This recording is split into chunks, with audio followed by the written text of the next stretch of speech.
সরিষা বল এলাকাটা খুব সৌন্দর্যময়, দেখতে খুব সুন্দর। সবাই শেয়ার করে দিবেন ভিডিওটা, চ্যানেলে যুক্ত থাকবেন সুন্দর সুন্দর ভিডিও পাইতে।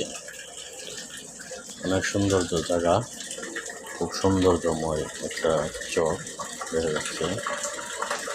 এখানে হলো রাস্তা, ওই যে পার থেকে এটা আসে মানুষ,